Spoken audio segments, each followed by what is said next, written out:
One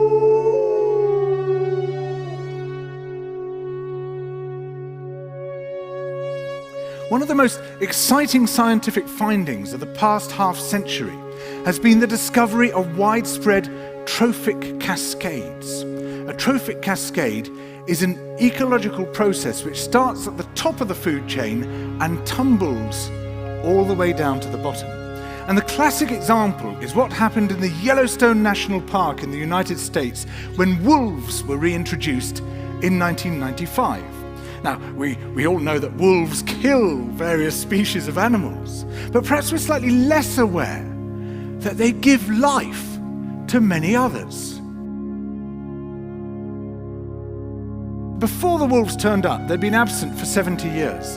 That the numbers of deer, because there was nothing to hunt them, had built up in the Yellowstone Park, and despite efforts by humans to control them, they'd managed to reduce much of the vegetation there to almost nothing. They'd just grazed it away. But as soon as the wolves arrived, even though they were few in number, they started to have the most remarkable effects. First, of course, they killed some of the deer, but that wasn't the major thing. Much more significantly, they radically changed the behavior of the deer. The deer started avoiding certain parts of the park, the places where they could be trapped most easily, particularly the valleys and the gorges. And immediately those places started to regenerate. In some areas, the height of the trees quintupled in just 6 years. Bare valley sides quickly became forests of aspen and willow and cottonwood. And as soon as that happened, the birds started moving in. The number of songbirds, of migratory birds, started to increase greatly. The number of beavers started to increase because beavers like to eat the trees. And beavers, like wolves, are ecosystem engineers. They create niches for other species. And the dams they built in the rivers provided habitats for otters and muskrats and ducks and fish and reptiles and amphibians. The wolves killed coyotes, and as a result of that, the number of rabbits and mice began to rise, which meant more hawks, more weasels, more foxes, more badgers. Ravens and bald eagles came down to feed on the carrion that the wolves had left.